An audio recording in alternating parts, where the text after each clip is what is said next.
অজ্ঞানতিমিরান্ধস্য জ্ঞানাঞ্জনশলাকয়া চক্ষুরুন্মীলিতং যেন তস্मै শ্রী গুরবে নমঃ। ঠাকুর, মা ও স্বামীজির চরণে শতকোটি প্রণাম। ঠাকুর পণ্ডিতের বাড়ি গিয়েছিলেন এবং ভক্তদের নিয়ে সেখানে বিভিন্ন ধর্ম আলোচনা হয়। তারপর ঠাকুর সেখান থেকে বিদায় নেবেন। ঠাকুর জল খাইতে চাইলেন। তাহার কাছে এক গ্লাস জল রাখা হইয়াছিল। সে জল খাইতে পারিলেন না। তাহাকে আরেক গ্লাস জল আনিতে বলিলেন। কারণ যে জল রাখা ছিল, পরে শোনা গেল কোনো ঘোর ইন্দ্রিয়াসক্ত ব্যক্তি ওই জল স্পর্শ করিয়াছিল এবং ঠাকুর জাত তার হাতে স্পর্শ করা জল খেতে পারেন না। সেই জন্য যে গ্লাসে জল রাখা ছিল, সেই গ্লাসের জল ঘোর ইন্দ্রিয়াসক্ত ব্যক্তি স্পর্শ করায় সেই গ্লাসটির জল ঠাকুরের পক্ষে খাওয়া সম্ভব হয়নি। নতুন গ্লাসে আবার জল আনতে সেই জন্য ঠাকুর সেই গ্লাসের জল পান করিলেন। পণ্ডিত হাজরাকে বললেন, আপনারা ইহার সঙ্গে রাত দিন থাকেন, আপনারা কি মহানন্দে আছেন? ঠাকুরের সঙ্গে থাকা মানে সবসময় ধর্মকথা আলোচনা হয়, আনন্দে থাকা যায়। ঠাকুর তখন হাসিতে হাসিতে বললেন, আজ আমার খুব ভালো দিন, আমি দ্বিতীয়ার চাঁদ দেখলাম। দ্বিতীয়ার চাঁদ কেন বললুম জানো? ঠাকুর তার ভক্তদেরকে বলছেন যে এই দ্বিতীয়ার চাঁদ কথার অর্থ কি। সীতা রাবণকে বলেছিলেন রাবণ পূর্ণচন্দ্র, আর রামচন্দ্র আমার দ্বিতীয়ার চাঁদ। এই দ্বিতীয়ার চাঁদ এর মানে রাবণ বুঝতে পারে নাই। তাই রাবণ মনে মনে খুব খুশি হয়েছিলেন। সীতার কিন্তু বলবার উদ্দেশ্য এই ছিল যে রাবণের সম্পদ যতদূর হবার হয়েছে, যখন পূর্ণিমা হয় তখন সে পূর্ণ হয়ে যায়, তার আর বাড়ার কিছু থাকে না। সেই জন্য রাবণকে পূর্ণিমার চাঁদ বা পূর্ণচন্দ্র বলেছে। আর রাবণের সম্পদ যতদূর হবার হয়েছে, এইবার দিন দিন পূর্ণচন্দ্রের ন্যায় হ্রাস পাবে। পূর্ণিমার পর চাঁদ যেমন একটু একটু করে কমতে থাকে, অমাবস্যার দিকে যেতে থাকে, সেই রকম রাবণও একটু একটু করে কমতে থাকবে এবং একদিন সমস্ত কিছু তার হ্রাস পাবে। আর রামচন্দ্র হলো দ্বিতীয়ার চাঁদ। দ্বিতীয়ার চাঁদ কি হয়? অমাবস্যার পর চাঁদ একটু একটু করে বাড়তে থাকে। রামচন্দ্র ঠিক সেই রকম তার দিন দিন বৃদ্ধি হবে। সীতা দেবী এই কথাটি বোঝাতে চেয়েছিলেন। ঠাকুর এই কথা বলিয়া গাত্রোত্থান করিলেন। বন্ধুবান্ধব সঙ্গে পণ্ডিত ভক্তিভাবে ঠাকুরকে প্রণাম করিলেন। ঠাকুর ভক্তদেরকে নিয়ে পণ্ডিতের কাছে বিদায় গ্রহণ করিলেন। ঠাকুর আবার পুনরায় সেখান থেকে ঈশানের বাড়িতে ফিরিলেন। ঠাকুর ভক্তদেরকে সঙ্গে নিয়ে ঈশানের বাড়িতে ফিরিয়া আসিলেন। তখনও সন্ধ্যা হয় নাই। ঈশানের নিচের বৈঠকখানায় আসিয়া তিনি বসিলেন। তখনও ঈশানের বাড়িতে অনেক ভক্ত বসিয়া আছেন এবং একজন ভাগবতের পণ্ডিত, ঈশানের ছেলেরা সবাই সেখানে উপস্থিত আছেন। ঠাকুর হাসিয়া বলিলেন, শশধরকে বললাম গাছে উঠতে না উঠতে এক কাঁদি, আরো কিছু সাধনা ভজন করো, তারপর লোকশিক্ষা দিও। এখনো তোমার সময় হয়নি, এখনো অনেক সাধনার বাকি আছে। সেই সাধনা আগে পূর্ণ করো, তারপর লোকশিক্ষা দিও। আগে ঈশ্বর লাভ করো, ভক্তি লাভ করো। যদি ঈশ্বর লাভ না করো তাহলে লোকশিক্ষা দিতে পারবে না, তোমার কথা কেউ শুনবে না। ঈশান তখন বলিল, সকলেই মনে করে যে আমি লোকশিক্ষা দিই, যেমন জোনাকি পোকা মনে করে আমি জগৎকে আলোকিত করছি। তা একজন বলেছিল, হে জোনাকি পোকা, তুমি আবার আলো কি দেবে? ওহে, তুমি অন্ধকার আরো প্রকাশ করছো। তোমার যে আলোয় আলোকিত হচ্ছে তাতে মনে হচ্ছে অন্ধকার বেড়ে যাচ্ছে, আলোকিত হয়নি। ঠাকুর তখন অল্প করিয়া হাসিয়া উঠিলেন এবং বলিলেন, কিন্তু শুধু পণ্ডিত নয়, একটু বিবেক বৈরাগ্য আছে। ঠাকুর শশধরের কথা বললেন যে তিনি যে শুধু পণ্ডিত তা নয়, তার মধ্যে বিবেক, বৈরাগ্য, জ্ঞান সব কিছুই আছে। ভাটপাড়ার ভাগবতের পণ্ডিতটিরও এখনো বসিয়া আছেন, তার বয়স 70-75 হইবে। তিনি ঠাকুরকে এক দৃষ্টে দেখিতেছিলেন।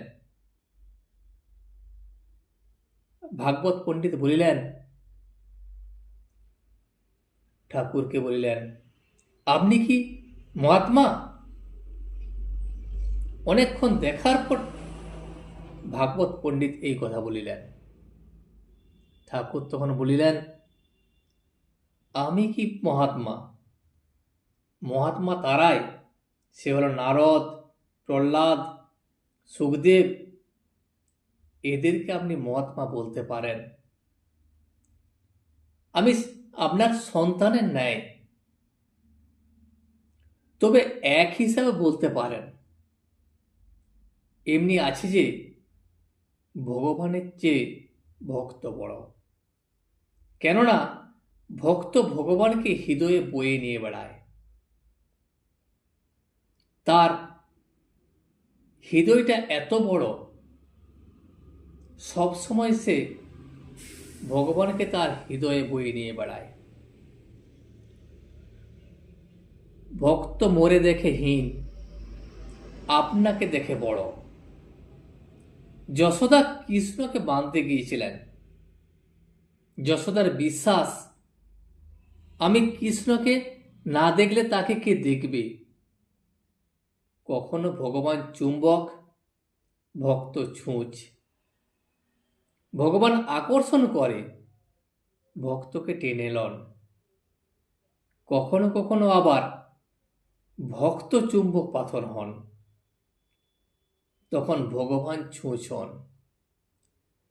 সেই ভক্তের এত আকর্ষণ যে তার প্রেমে মুগ্ধ হয়ে ভগবান তার কাছে গিয়ে পড়েন। ঠাকুর এবার দক্ষিণেশ্বরে প্রত্যাবর্তন করিবেন। নিচের বৈঠকখানায় দক্ষিণ দিকের বারান্দায় ঠাকুর আসিয়া দাঁড়াইয়াছেন। ঈশান ও আরো অনেক ভক্তেরা ঠাকুরের সঙ্গে সেখানে দাঁড়াইয়া আছেন। ঠাকুর ঈশানকে কথার ছলে অনেক উপদেশ দিতেছেন। ঠাকুর ঈশানকে বললেন, সংসারে থেকে যে তাকে ডাকে সে বীর ভক্ত। আর ভগবান বলেন, যে সংসার ছেড়ে দিয়েছে সে তো আমায় ডাকবেই, আমার সেবা করবেই, তার আর বাহাদুরি কি? যারা সাধু সন্ন্যাসী তারা তো আমাকে ডাকার জন্যই সংসার ছেড়েছে, তাহলে তারা ডাকতে গেলে এমন কিছু বাহাদুরি নয়। আবার সে যদি না ডাকে তাহলে লোকে তাকে ছিছি করবে। আর যে সংসার থেকে আমায় ডাকে, 20 মন পাথর ঠেলে যে আমায় দেখে, সেই তো বাহাদুর, সেই তো বীর পুরুষ। ভাগবত পণ্ডিত তখন বললেন, শাস্ত্রে তো ওই কথাই আছে, ধর্ম ব্যাধের কথা আর পতিব্রতার কথা। তপস্বী মনে করেছিল যে আমি কাক আর বককে ভৎস করেছি, অতএব আমি এত উঁচুতে উঠে গেছি, সে আর বলার নয়। সে এক পতিব্রতার বাড়ি গিয়েছিল, তার স্বামীর উপর এত ভক্তি যে দিন রাত সে স্বামীর সেবা করত। স্বামী যখন বাড়িতে আসত, বাড়িতে এলে তার পা ধোবার জল দিত, এমনকি মাথার চুল দিয়ে তার পাপ মুছে দিত। তপস্বী অতিথি, ভিক্ষা পাওয়ার দেরি হচ্ছিল, তাই চেঁচিয়ে বলেছিল যে তোমাদের ভালো হবে না। পতিব্রতা অমনি দূর থেকে বললে, এ তো কাক বকি ভৎস করা নয়, একটু দাঁড়াও ঠাকুর, আমি স্বামীর সেবা করে তারপর তোমার পূজা করছি। আবার ধর্ম ব্যাধের কাছে ব্রহ্মজ্ঞানের জন্য গিয়েছিল। ব্যাধ পশুর মাংস বিক্রি করত, কিন্তু রাত দিন ঈশ্বর জ্ঞানে সে বাপ মা সেবা করত। যে ব্রহ্মজ্ঞানের জন্য তার কাছে গিয়েছিল সে দেখে অবাক। সে ভাবতে লাগলো, এ ব্যাধ মাংস বিক্রি করে আর সংসারী লোক, এ আবার আমায় কি ব্রহ্মজ্ঞান দেবে? কিন্তু সে জানে না সেই ব্যাধই হলো পূর্ণ জ্ঞানী। ঠাকুর এইবার গাড়িতে উঠিবেন, পাশের বাড়ির দরজায় দাঁড়াইয়া আছেন। পাশের বাড়ি বলতে ঈশানের শ্বশুর বাড়ি।